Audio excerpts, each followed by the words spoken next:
My boyfriend planned to use me for free rent, Christmas gifts, then dump me on New Year's Eve. I found the messages by accident, so I let him meet my family first and played the recording at dinner. I found the recording by accident.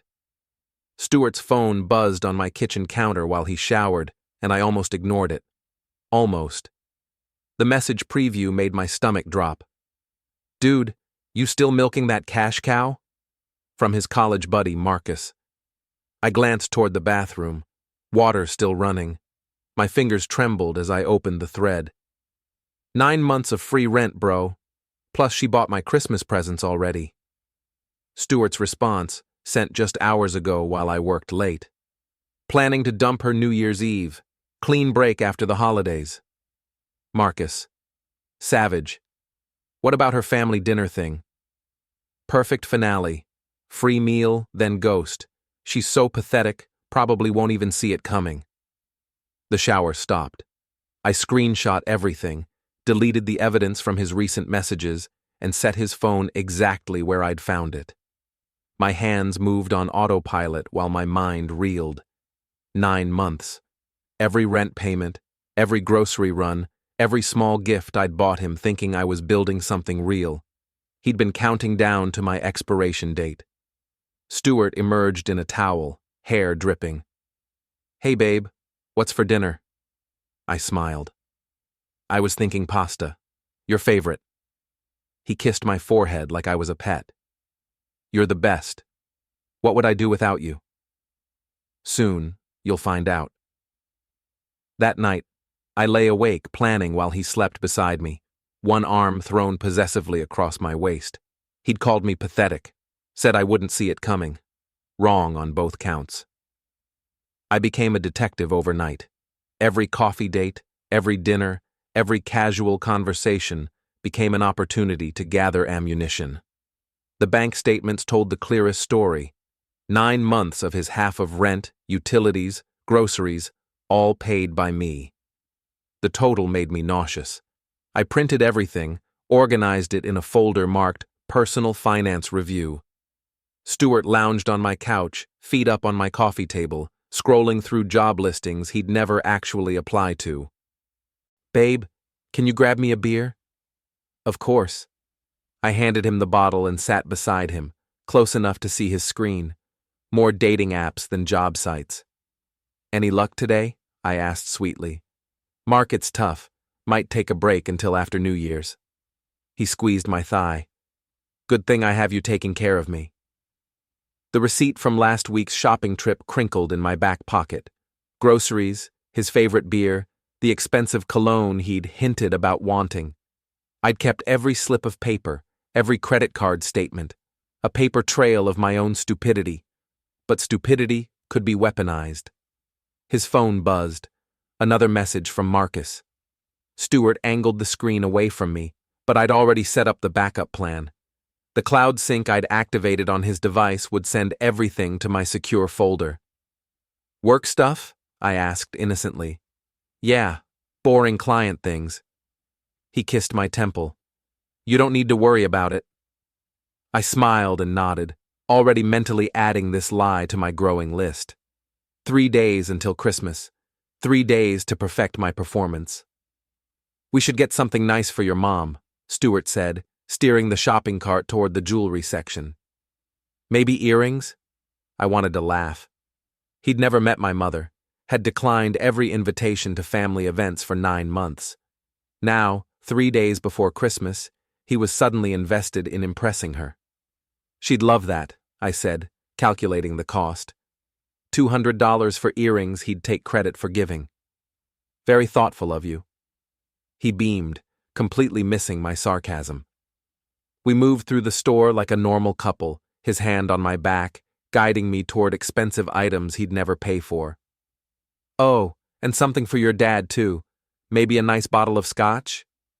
Another 150. I nodded and smiled, playing the role of grateful girlfriend while mentally adding these purchases to his tab. In the checkout line, Stuart pulled out his wallet, empty except for his ID and a defunct credit card. The same performance he'd done dozens of times. "Shit, babe.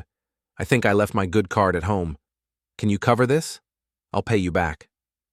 The lie rolled off his tongue so smoothly. 9 months of practice.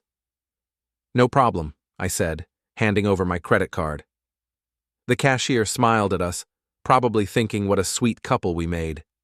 Stuart carried the bags to my car, whistling Christmas carols. He was genuinely happy, anticipating his big finale performance at my family's dinner. The final free meal before he disappeared from my life forever. I started the engine and pulled into traffic. My mom called earlier. She's so excited to finally meet you. Yeah, me too. Should be fun. Fun. That was one word for it. I told my sister first. Emma listened in her kitchen while her kids played in the next room, her expression shifting from confusion to fury as I laid out the evidence. That absolute piece of garbage, she whispered, flipping through the bank statements. 9 months of this? He thinks I'm pathetic, that I won't see it coming. Emma's jaw tightened. What do you need? My parents took it harder. Dad went quiet, the way he did when he was truly angry. Mom kept shaking her head, muttering about that boy and how she'd never trusted his smile. Christmas dinner, I explained, spreading Stuart's messages across their dining table. He's planning to use it as his grand finale. Free meal, meet the family, then disappear New Year's Eve. Over my dead body, Mom said firmly. What's the plan? I pulled out my apartment key card, the spare I'd given Stuart months ago, the one that granted him unlimited access to my life. He's staying at my place tonight. Tomorrow morning he'll come here thinking he's pulling off the perfect con. Dad leaned forward. And then? Then we give him exactly what he's earned. Emma grinned wickedly. I'll make sure my kids are at their dad's house. This is going to be an adults-only Christmas. Mom stood up, already moving toward the kitchen. I'll cook his favorite meal. Wouldn't want him to think we're anything less than gracious hosts. The irony wasn't lost on any of us. Stuart had spent 9 months thinking he was the predator. Tomorrow, he'd learn what it felt like to be prey. I tucked the key card back into my wallet. After tomorrow, he'd never need it again. Stuart hummed in my shower, preparing for his performance. I sat on my bed, holding the recording device I'd bought specifically for this moment. Such a small thing to bring down 9 months of lies. He emerged wrapped in my towel, using my expensive face cream. Ready to meet the family? They're so excited, I said truthfully. We drove to my parents' house in comfortable silence.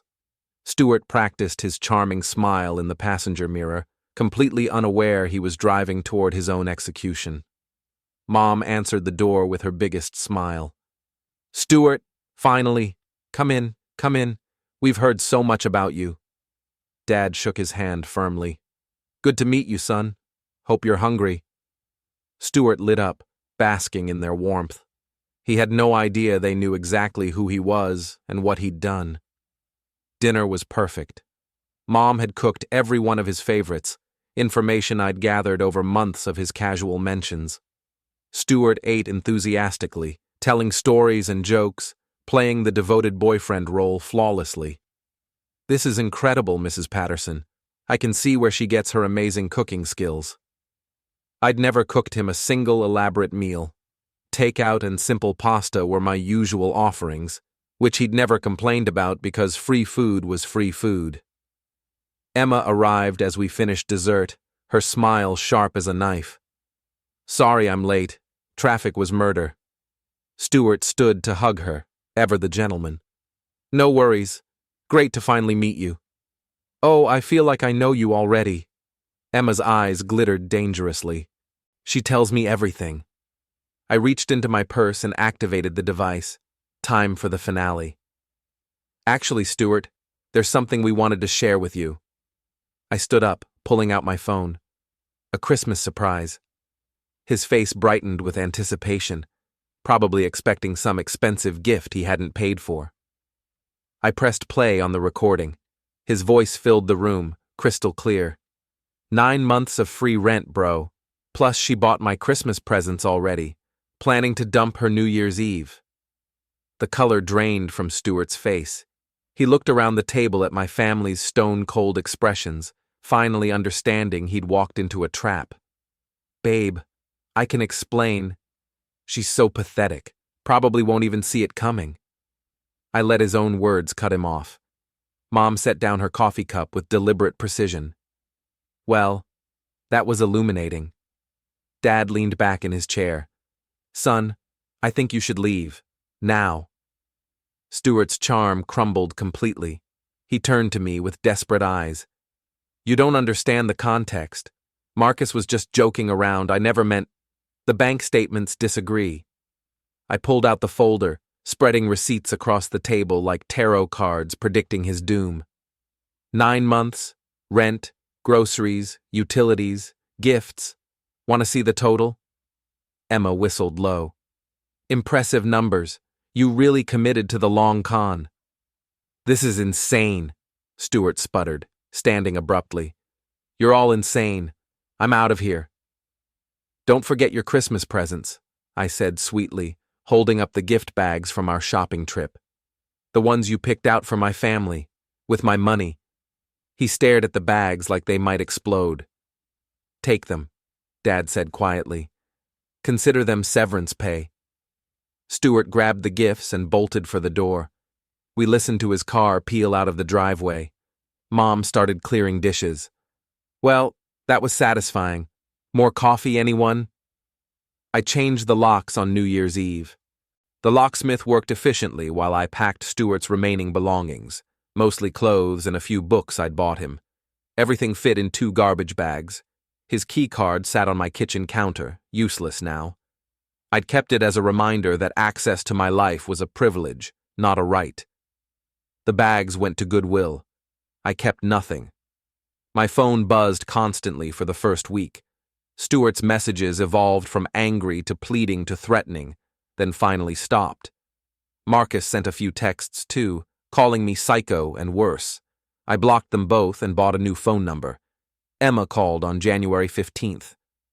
"Guess who's moving back in with his parents?" "How do you know?" "Marcus posted about it.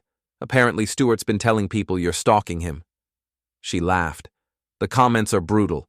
Turns out everyone knew what he was." I felt nothing. No satisfaction, no regret. Just the clean emptiness of a problem solved. Work picked up in February. I threw myself into projects I'd neglected while managing Stuart's emotional neediness. My savings account grew steadily without his constant drain on my resources. Spring came early that year. I bought myself flowers, yellow tulips for my kitchen table. The apartment felt different without his presence, lighter somehow. I'd forgotten how much space I took up when I wasn't constantly making room for someone else. The recording device sat in my desk drawer, a tiny monument to my own capacity for justice. I'd learned something valuable about myself that Christmas. I wasn't pathetic, and I definitely saw it coming. Better late than never. 3 months later, I ran into Marcus at the grocery store. He was in the produce section, examining avocados with the same intensity he used to reserve for analyzing my moods. When he saw me, his face cycled through surprise, guilt, and something that might have been longing.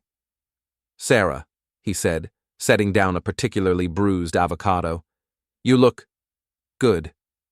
I did look good. The yellow tulips had multiplied into a small garden on my fire escape. I'd started taking salsa classes on Thursday nights and had developed an impressive collection of vintage band t-shirts. My hair was shorter, framing my face in a way that made me feel bold. "Thanks," I said, not bothering to return the compliment. He looked tired, older somehow. "How's Jennifer?" His face crumpled slightly. "We're taking a break." Turns out she didn't appreciate my texting habits either. I felt a flicker of vindication, followed immediately by something resembling pity. Almost. "I'm sorry to hear that," I lied smoothly, selecting a perfect bunch of bananas. "Listen, Sarah, I've been thinking—" "Don't."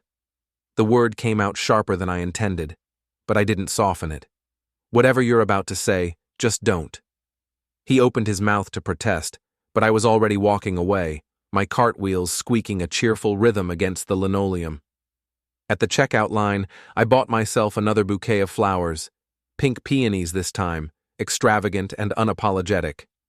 That evening, I arranged them in a vase I'd bought specifically for myself, not because they matched any existing decor, but because I loved their impossible softness. The recording device was still in my desk drawer, but I rarely thought about it anymore. It had served its purpose, not as evidence for some dramatic confrontation, but as proof to myself that I was worth believing. The peonies caught the last rays of afternoon sunlight, casting gentle shadows across my kitchen table. I made myself dinner, pasta with too much garlic the way I liked it, and ate it slowly, savoring each bite and the profound satisfaction of a hunger that was entirely my own.